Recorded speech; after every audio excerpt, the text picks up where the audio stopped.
At mga kapuso, mula doon sa live point, tayo po ay lumipat ng pwesto at pinasok natin ngayon ang kaloob-looban nitong eskwelahan at alinsunod po sa kwento ng mga testigong ating nakausap kanina. Ikukwento ko po sa inyo kung paano nangyari ang naganap na pamamaril kahapon ng umaga. Dito po sa aking kaliwa, isang bakanting lote kung saan din malapit na nakatayo ang faculty room at ang kantin ng eskwelahan.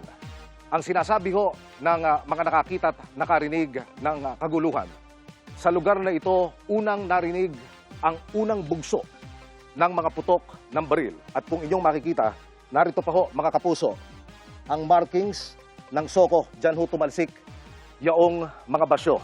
At mula ho sa pwesto na ito, sa mismong aking nilalakaran, mga kapuso, dito rin ho naglakad ang dalawang menor de edad na suspect. Kaliwat kanan, sakada sila ay daraan sa mga silid-aralan. Walang habas na nagpapaputok ang mga menor de edad na suspect. At dito ho sa classroom na ito, kung inyong makikita, gulo-gulo pa ho ang loob ng silid-aralan na ito. At ang gamit ng mga bata ay nanatili at naiwan ng mga estudyante sa loob po ng classroom sa kanila kong pagsusumikap na maisalba ang kanilang mga sarili. Naglakad pa rin ho ang dalawang sinasabing gunman dito ho sa pasilyo na ito. Ilang metro ho ang layo.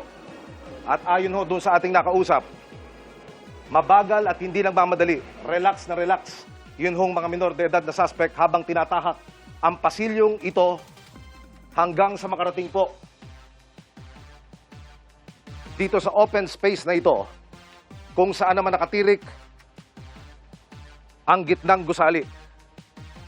Mga kapuso, ayon po sa pagkikipag-ugnayan natin sa Philippine National Police, sa gusaling ito, pinakamaraming napuruhan sa ginawang pamamaril ng mga suspect.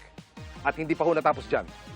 Tumawid pa ho ang mga suspect doon sa pasilyo na yon at nagpunta sa kabilang building kung saan naman nag-ieskwela ang mga grade 9 at grade 10 students. Mula pa rin ho dito sa San Jose National High School, balik po muna sa inyo dyan sa studio.